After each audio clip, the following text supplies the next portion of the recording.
love this area. I mean, there's no place greater. We got trees, we've got mountains, we've got beautiful rivers and streams and lots of fish and good hunting, and the people are wonderful. It's just a tight-knit community where everybody looks after everybody else, and you can tell there's a lot of love and families and younger families. And it's just a beautiful place, man, and all the people who come up here are really happy, and like I said, couldn't ask for a better backyard than this, man. It's a beautiful area.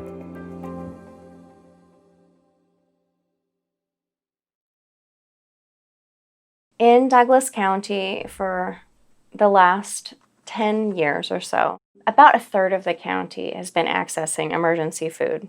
Douglas County right now is at about 14% food insecurity, which means that there's 14% of people in our community consistently lack access to healthy, safe food. In the last year, just under 30,000 people came and got emergency food boxes from one of our pantry agencies, and half of them are like consistently having that experience of having food insecurity. And when I came into this job, we were really having lots of conversations about access and should pantries still be in these like sort of static facilities that exist in these communities? Is that a model that will sustain itself over time? And this project to me is just another piece of that. It's like, instead of making people have to really stretch themselves when they already are strapped financially, it's trying to meet people where they're at, whether that's like the school in Days Creek and you're taking your kid there because it's the only public school that's on the Tiller Trail Highway, or it's at this church parking lot in Camas Valley that is literally right on the main road in Camas Valley, or that you are just passing by the ECEC, which everyone knows when you go through Elkton because that's where the butterfly exhibit is, that it's just right there. They're not having to use more of their resources to get food. So when somebody drives up, they come to the door, and for their first question is, what is this? And then I get to explain that it's a mobile food pantry. And then they say, well, how do I apply? And so I have a USDA financial guideline that's posted on my door. And all I have to say is, do you meet these guidelines? It's an honor roll system. And if they say yes, then I say, ask them how many people are in your household. And then I give them paperwork. And they fill out the paperwork. And they hand them back to me. And then we shop.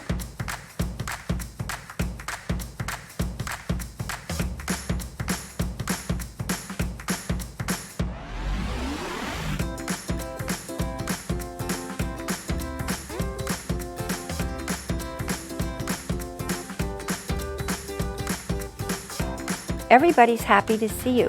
The people that are waiting in line, you can sit and talk with them, catch up with a little bit of the news and the local gossip. What kind of cheese is that? I don't know, it's fancy cheese. And people are they're telling stories to each other and sharing stories about, kind of what's going on in their lives. it's not a shameful environment. It's a very welcoming environment and just a very thankful environment. Thank you. Do you need eggs? Yes. I like my home to be warm and inviting. And the same thing with the Outpost. When is your basketball season? Are you already started? Have you done games? Yeah. And when they come in, I want them to not feel judged. I want them to feel that they're accepted, that there's no difference between you or I. Feel comfortable and excited that I'm gonna get some food to eat, some good food. Teresa always has a warm smile for me. Just maybe a word of encouragement. It's about investing in lives and in families, and in return they share their life with you, and so it's so much more than just bringing food.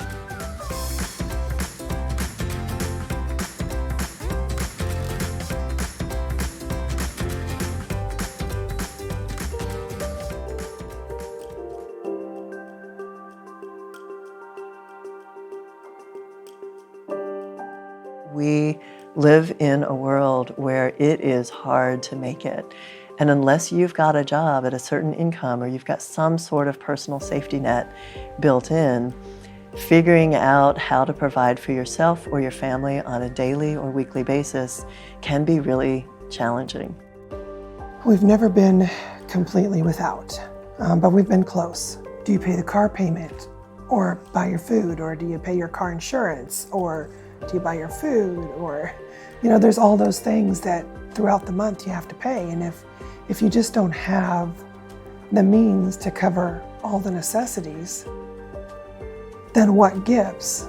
That Outpost is just kind of like a rock for them. They know that they're going to show up, every other week, and that they can rely on that being there to help them until they're not in a hard place where, they don't need the assistance anymore.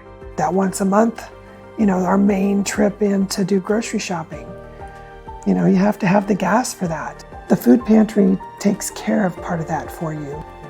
You don't feel like you have to struggle so hard. One of my favorite experiences is when a grandmother came in.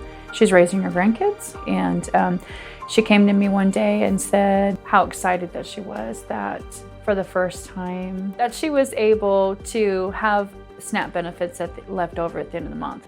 So for her, that was really exciting to still be able to come to the end of the month and realize I still have benefits. The Outpost is coming this week. I'm good. I can feed my family, and I can make it.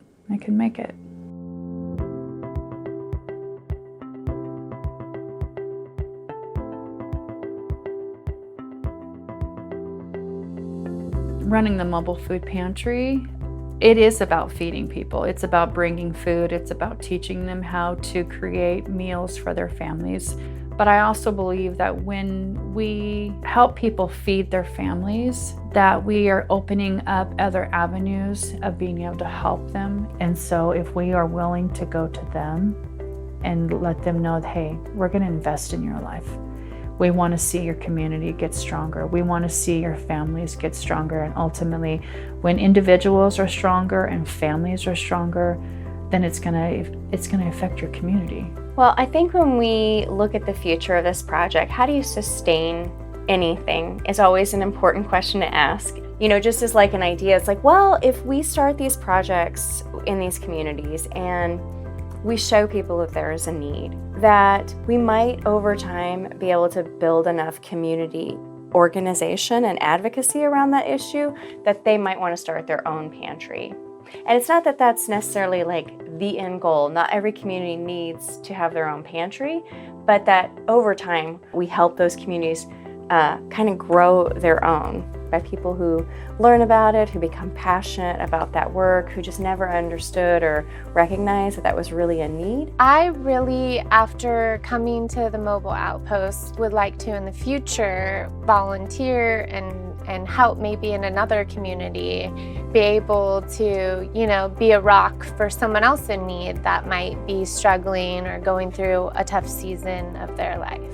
I think people should come to the food center because they can get a good, wholesome meal and meet some very wonderful people that care about them. And you can't get any better than that.